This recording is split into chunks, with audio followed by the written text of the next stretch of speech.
At my father's 68th birthday party, he asked me in front of 50 guests, "James, tell me, did that $200,000 I gave you cover your student debt?"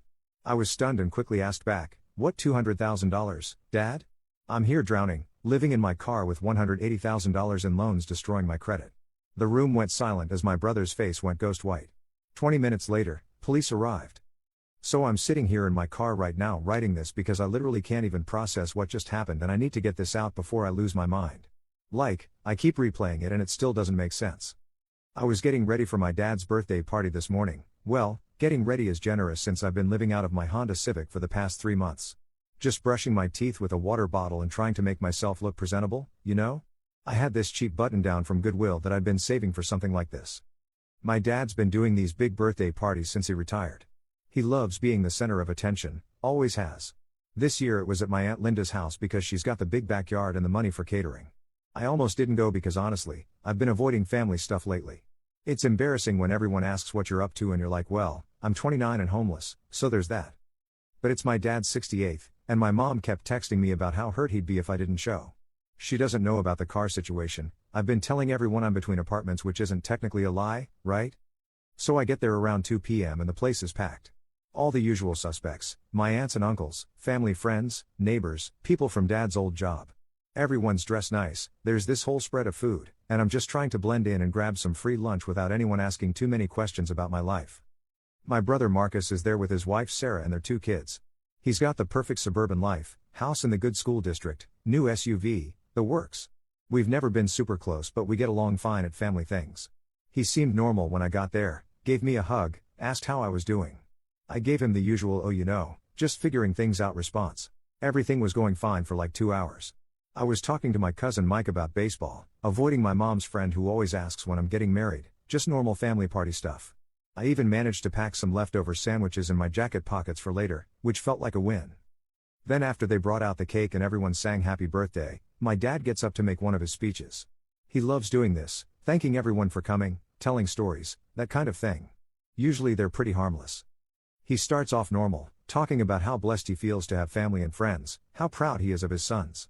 Standard dad stuff.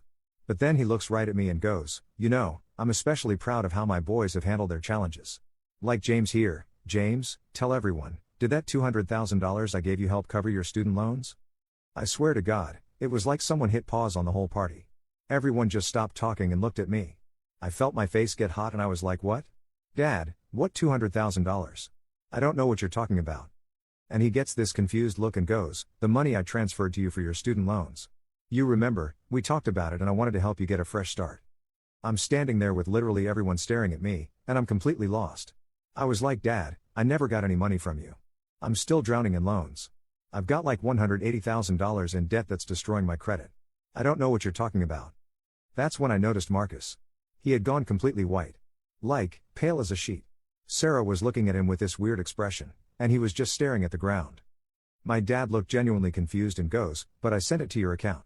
The account you gave me the information for." And that's when it clicked. I looked at Marcus and I was like, "What account information did you give him?" The whole backyard was dead silent now. Even the kids had stopped running around. Marcus just stood there for a second, then he goes, Can we talk about this inside?" But my dad's getting louder now, because when he's confused he gets defensive. He's like, "No, I want to understand this. I sent $200,000 to the account number Marcus gave me for James. He said James was too proud to ask for help directly." Oh my days. Oh my days. I looked at Marcus and I could see him just crumbling. Sarah grabbed his arm and whispered something but I couldn't hear it over the blood rushing in my ears. I was like, "Marcus, what did you do?" And he just broke down. Right there in front of everyone. Started crying and goes, "I was going to pay it back. I was going to pay it all back before you found out." Turns out Marcus had been having financial problems for months. His business was failing. Apparently the consulting company he started 2 years ago was going under and he'd been hiding it from everyone, including Sarah. He'd gotten behind on their mortgage, owed money to investors, the whole thing was a mess. When my dad mentioned wanting to help me with my student loans, Marcus saw an opportunity. He told my dad that I was too embarrassed to ask for help myself, and gave him his own account information. The plan was to use the money to save his business and pay it back before anyone noticed. Except his business didn't turn around. The $200,000 just got swallowed up trying to keep things afloat. And now here we were, 6 months later, with my dad finding out at his own birthday party in front of 50 people. Sarah was looking at Marcus like she'd never seen him before. She keeps going, "You took money meant for your brother? While he's been struggling?" And Marcus is just sobbing and trying to explain about the business and how he thought he could fix everything. My dad was so confused and angry. He kept saying, I don't understand, and looking back and forth between me and Marcus. My mom was crying, my aunts were all whispering to each other. It was a complete disaster. I honestly didn't know what to feel. Part of me was furious, like, I've been living in my car while my brother was spending money that was supposed to help me. But part of me just felt bad for him because he looked so broken. That's when my Uncle Dave, my mom's brother, steps in and goes, "We need to call the police. This is fraud." And Marcus just lost it. Started begging, saying he'd pay it back, it wasn't fraud because we're family, all this stuff. Sarah took the kids inside because they were getting scared seeing their dad like that. My dad was standing there looking like someone had punched him. He kept saying, "I just wanted to help my son," over and over.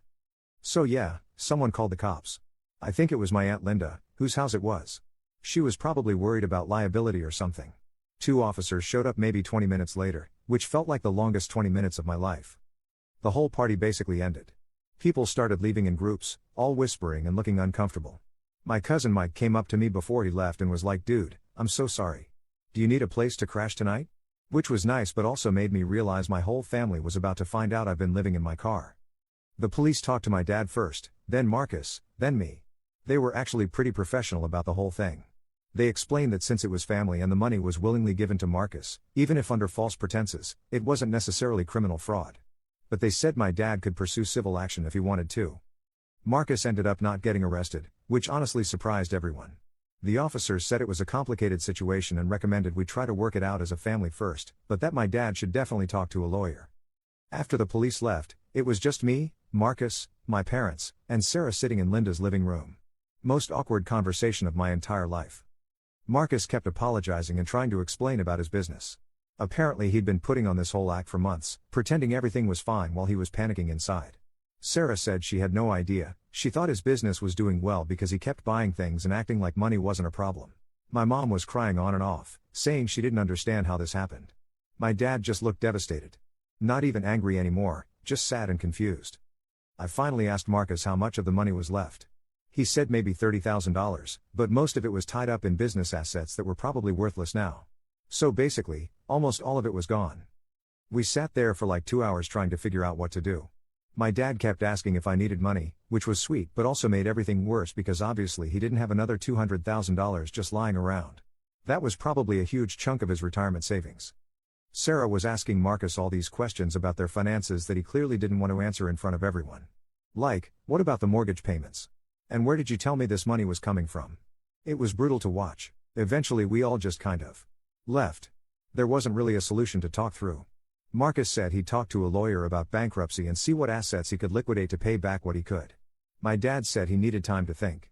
I said I'd be in touch, which was a weird thing to say to your own family, but I didn't know what else to do. I've been sitting in this Walmart parking lot for 3 hours now trying to process everything. Part of me keeps thinking I should be angrier, but mostly I'm just tired. Like, I've been struggling so hard these past few years, and it turns out there was help available that I just never got because of my brother's mess. But also, Marcus looked so broken. I keep thinking about how scared he must have been, trying to keep his business afloat and hide everything from Sarah and the kids. It doesn't excuse what he did, but I get how he probably felt trapped. My phone's been buzzing all evening with texts from family members who were at the party. My cousin Mike offered to let me stay on his couch, which is tempting but also embarrassing. My Aunt Linda texted to apologize for calling the police, but honestly I think she did the right thing. My mom called twice but I haven't been ready to talk to her yet. The weirdest part is that Sarah texted me separately to apologize and ask if I was okay. She said she had no idea about any of it and felt terrible. I believe her, she seemed as shocked as everyone else. I keep going back and forth on what I want to happen next. Like, do I want Marcus to get in legal trouble? Do I want my dad to sue him?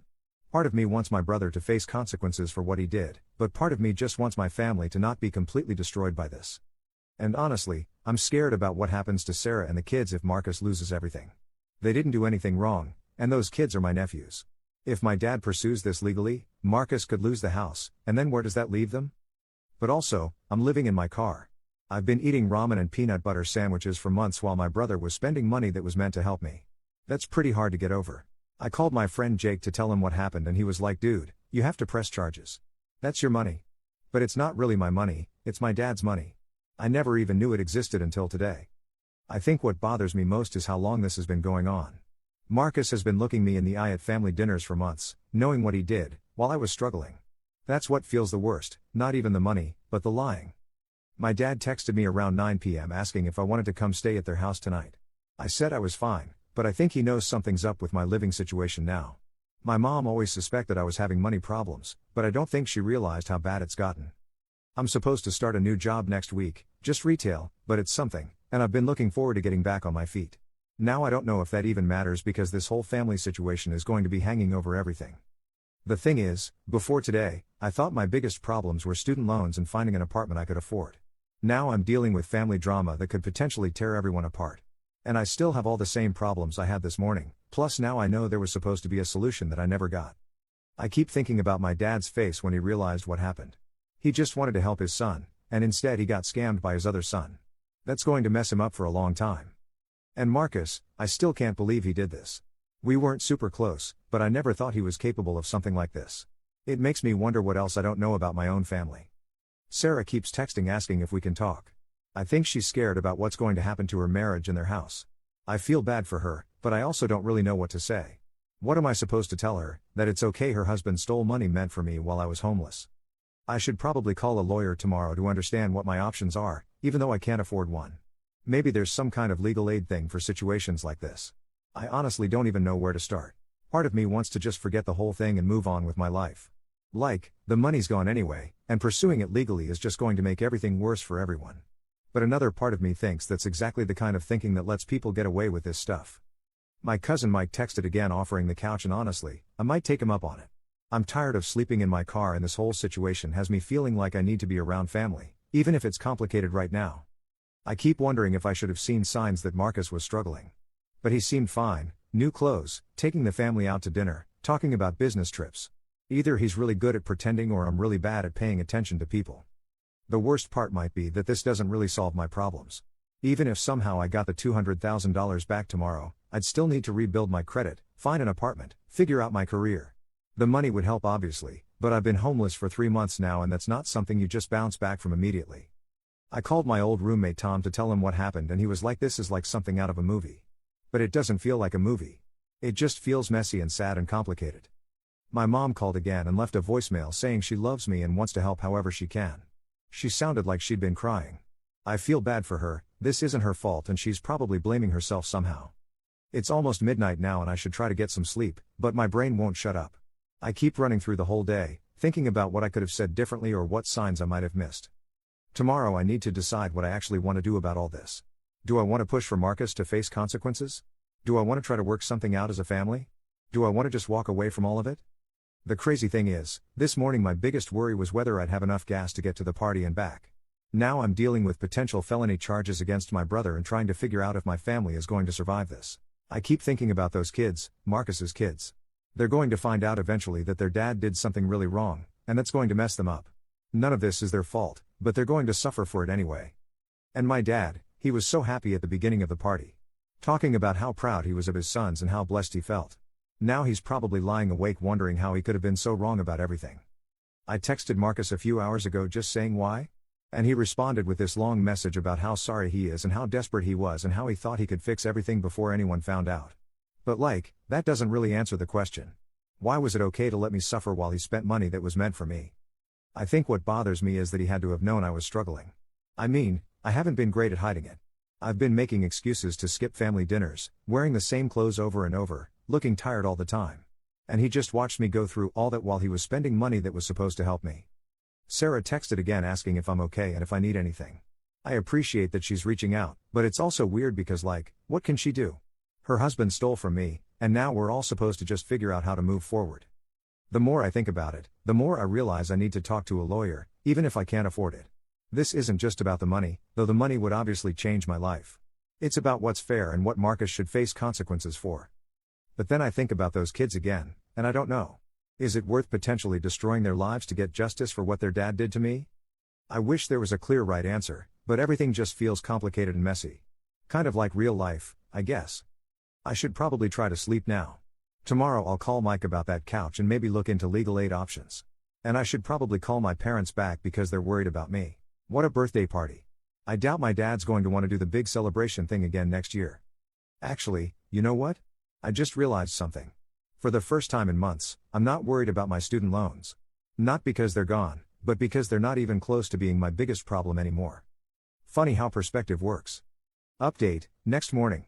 Okay, so I'm writing this from Mike's couch and I have updates. Mike picked me up from the Walmart parking lot around 1 a.m. after I finally texted him back.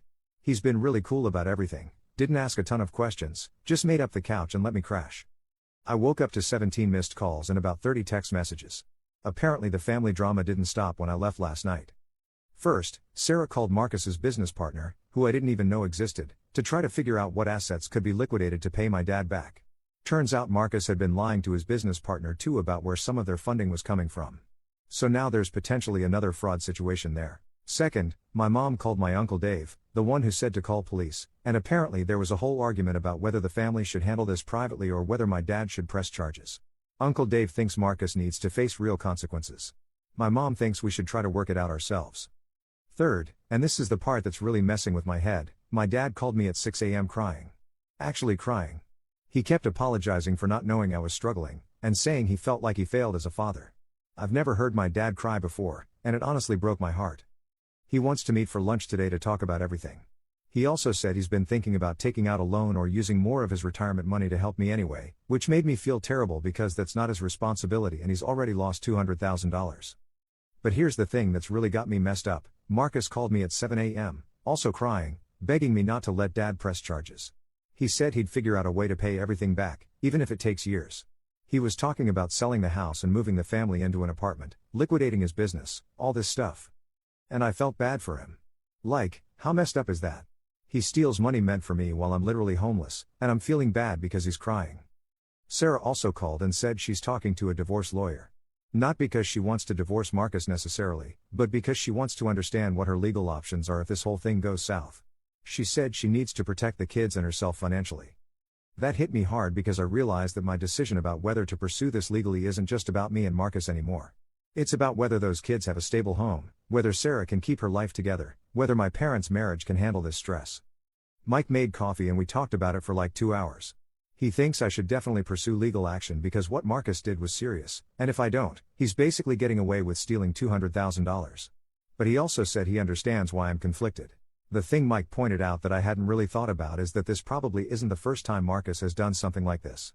People don't usually jump straight to stealing $200,000 from family members. There were probably smaller things leading up to this that nobody caught. I called my dad back and agreed to meet him for lunch. I want to understand what his financial situation actually is now, and what he wants to do about Marcus. I also want to make sure he knows that this isn't his fault, because he sounded so guilty on the phone. I also think I need to talk to Sarah face to face.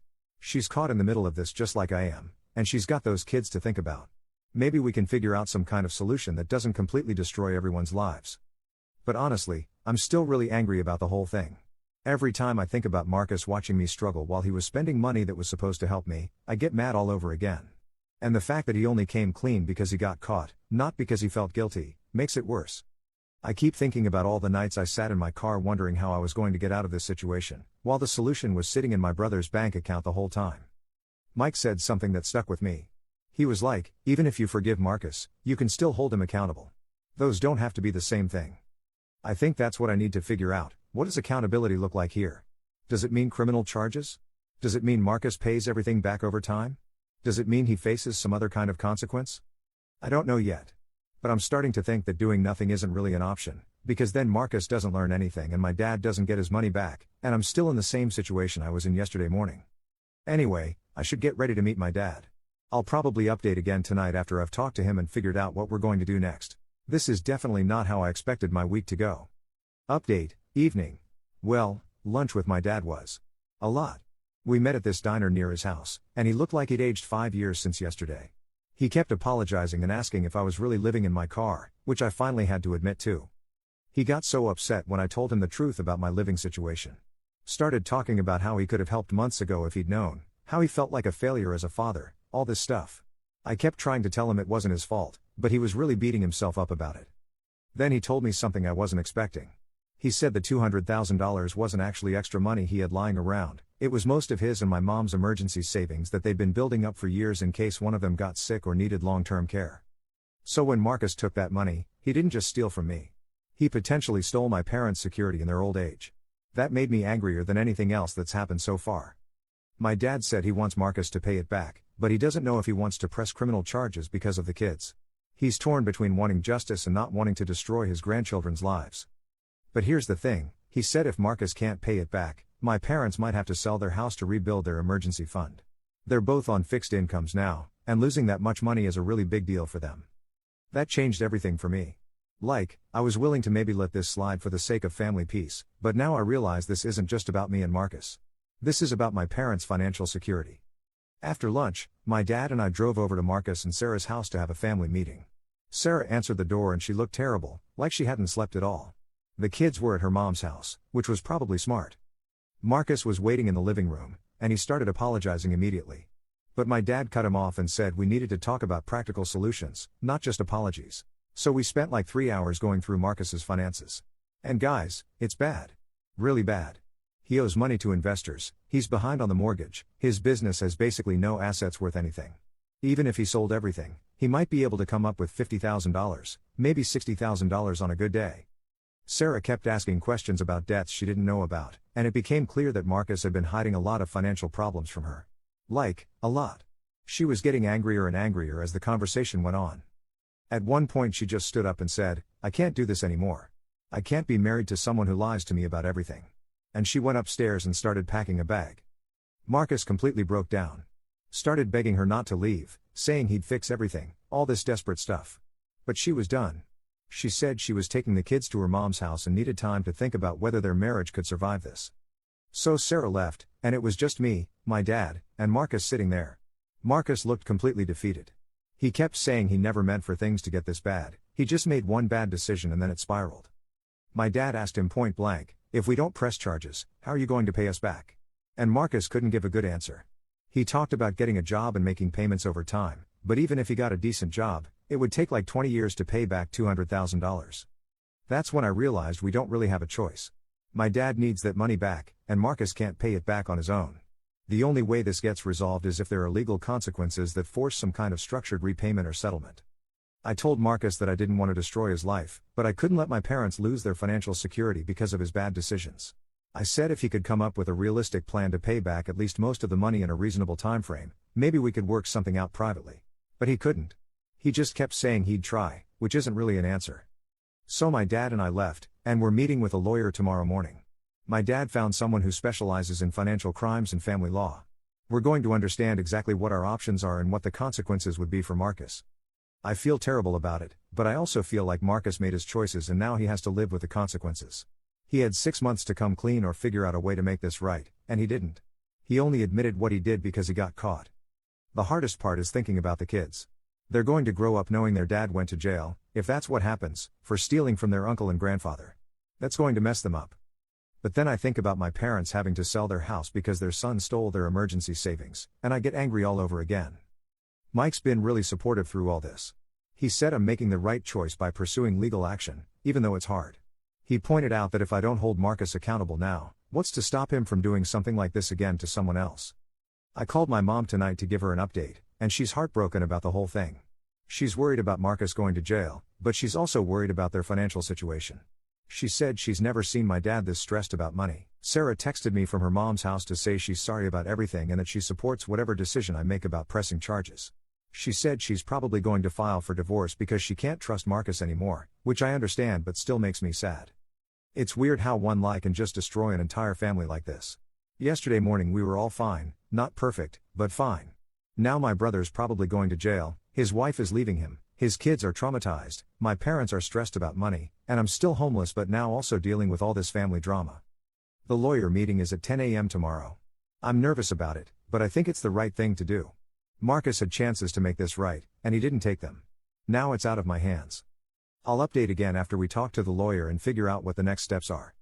This whole situation is just so messed up. Final update, 1 week later. I'm writing this from my new apartment. Yeah, you read that right. Let me explain everything that happened. So we met with the lawyer last Tuesday, and she explained our options. Basically, we could pursue criminal charges, which might result in Marcus going to jail but wouldn't guarantee we'd get the money back. Or we could pursue civil action, which would be more likely to get some money back but wouldn't involve jail time unless Marcus violated a court order.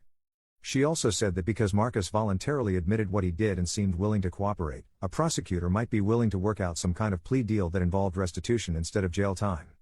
My dad was leaning toward the civil route because he mainly just wanted his money back and didn't want to send Marcus to prison. But I was still pretty angry and part of me wanted Marcus to face real consequences. That's when the lawyer suggested something I hadn't thought of: we could file both criminal and civil complaints, but offer to drop the criminal case if Marcus agreed to a structured restitution plan that we could all live with. So that's what we did. We filed charges, but then my dad's lawyer reached out to Marcus's lawyer, yeah, he got a lawyer, to see if we could work something out. Here's where it gets interesting. Marcus's lawyer did some digging into his business situation and found out that Marcus had been paying himself a salary from the business using my dad's money, which was even worse than we thought. But he also found out that the business actually had some assets that were worth more than Marcus realized. Long story short, Marcus agreed to dissolve his business, liquidate everything, sell his house, and use all of that money to pay back as much as he could immediately. That came out to about $85,000. Then he agreed to get a regular job and pay $2,000 a month until the rest was paid off, which would take about 4 years. My dad wasn't thrilled about waiting 4 years, but his lawyer said it was probably the best deal we were going to get, and at least it was guaranteed by a court order. If Marcus missed payments or tried to hide assets, then the criminal charges would proceed. But here's the part that really surprised me. My dad said he wanted me to have the first $50,000 of whatever we recovered, to help me get back on my feet. He said the rest could wait, but he couldn't stand the thought of me being homeless while we sorted all this out. So last Friday, I got a check for $50,000. I cried when I saw it. Actually cried. I spent the weekend apartment hunting and put a deposit down on a one-bedroom place near downtown. It's not fancy, but it's clean and safe and it's mine. I moved in yesterday, and I'm still kind of in shock that I have a home again. I also bought a decent car to replace my Honda, which had basically died from me living in it for 3 months. And I paid off some of my highest interest credit cards, which improved my credit score enough that I could actually get approved for the apartment. As for Marcus, he's not doing great. Sarah did file for divorce, and she got temporary custody of the kids. Marcus had to move in with a friend because they're selling the house. He got a job at a warehouse, which is a pretty big come down from running his own business, but at least it's honest work. I saw him last weekend when we were both at my parents' house for dinner. It was awkward, obviously, but he seems genuinely remorseful. He apologized again and said he understood why I had to pursue legal action. He also said he was glad I was able to get an apartment, which was nice to hear. Sarah and I have talked a few times since everything got settled. She's doing okay, considering. She got a job and moved in with her mom temporarily while she figures out her next steps. The kids are having a hard time understanding why their parents aren't living together anymore, but she's got them in counseling. My parents are doing better too. My dad seems relieved that there's a plan in place for getting their money back, even if it's going to take a while. And my mom is just happy that I'm not living in my car anymore. The weirdest part of all this is that I think my family relationships are actually better now than they were before. Obviously the situation with Marcus is complicated, but everyone else has been really supportive. And I'm not hiding my financial problems anymore, which means I can actually ask for help if I need it. My cousin Mike helped me move into the apartment, and my Aunt Linda, whose house the party was at, brought over some furniture she wasn't using. Even my Uncle Dave, who was pushing for criminal charges from the beginning, has been really nice to me throughout all this. I start my new job on Monday. I got promoted from the retail position to an assistant manager role at a different store, which comes with better pay and benefits. Between that and the settlement money, I should be able to stay on my feet financially. The student loans are still there, obviously. $50,000 helped a lot, but I've still got over $100,000 left to deal with. But having stable housing and a decent job makes that feel manageable in a way it didn't before. I think the hardest part of this whole experience was realizing that my brother was capable of something like this. I mean, we weren't super close, but I never would have thought he could watch me struggle while he was spending money that was supposed to help me. It's changed how I see him, and I'm not sure that relationship will ever be the same. But you know what? I'm okay with that. I spent so many years trying to maintain family peace and not rock the boat, even when it was hurting me. Maybe it's time I prioritized my own well-being instead of worrying about everyone else's comfort. The other thing this whole situation taught me is that asking for help isn't shameful. I was so embarrassed about my financial problems that I hid them from everyone, including people who could have helped me months ago. If I'd been honest with my parents about my situation earlier, maybe none of this would have happened. My therapist, oh yeah, I'm seeing a therapist now, which is another thing the settlement money made possible, says that financial trauma is real, and that being homeless, even temporarily, can have lasting effects on how you relate to money and security. She's helping me work through some of the anxiety and shame I've been carrying around. It's weird being in my own space again. Like, I keep waking up and being surprised that I'm in a real bed instead of the back seat of my car. And I have a kitchen now, which means I can cook actual meals instead of living on gas station food. Simple things that I totally took for granted before. I'm also trying to rebuild my social life. Turns out, when you're homeless and broke, you tend to isolate yourself from friends because you're embarrassed about your situation. Now that I have a stable address and some money in the bank, I've been reaching out to people I lost touch with. Most of them had no idea what I was going through and have been really supportive. As for Marcus, I honestly don't know what the future looks like there. He's supposed to make his first court-ordered payment next month, and so far he seems committed to following through. But trust, once it's broken, is really hard to rebuild. Especially when the betrayal was so calculated and went on for so long. Sarah told me she's been thinking about moving back to her hometown with the kids once the divorce is finalized. She said staying here is too hard because everywhere she goes, she's reminded of the lies and the financial mess. I understand that, but it means my nephews will grow up far away from this side of their family, which makes me sad. The kids don't really understand what happened yet. They know their parents are getting divorced and their dad made some bad choices with money, but they don't know the details. Sarah's trying to protect them from the worst of it, which I think is smart. They're going to find out eventually, but hopefully not until they're old enough to process it better. My dad's been different since all this happened. More cautious, I guess. He used to be pretty trusting and generous, always willing to help family without asking too many questions. Now he's more careful about money, which is probably healthy but also kind of sad. Marcus didn't just steal money from him, he stole some of his faith in people. But my dad and I are closer now than we've been in years. We talk on the phone a couple times a week, and he checks in to make sure I'm doing okay. He keeps offering to help with things, which is sweet but also makes me feel guilty because he's already lost so much money. My mom's been cooking for me a lot, she'll make extra dinner and bring it over to my apartment. I think it makes her feel better to take care of me in some small way after feeling helpless during the worst of my situation. Plus, free home-cooked meals are amazing when you're still rebuilding financially. One unexpected side effect of all this is that other family members have started opening up about their own financial struggles. My cousin Mike told me he's been having trouble with credit card debt. My Aunt Linda mentioned that she and my uncle almost lost their house a few years ago but were too embarrassed to tell anyone. It's like my situation gave everyone permission to be honest about money problems. I've been thinking about writing about this experience, maybe for a blog or something.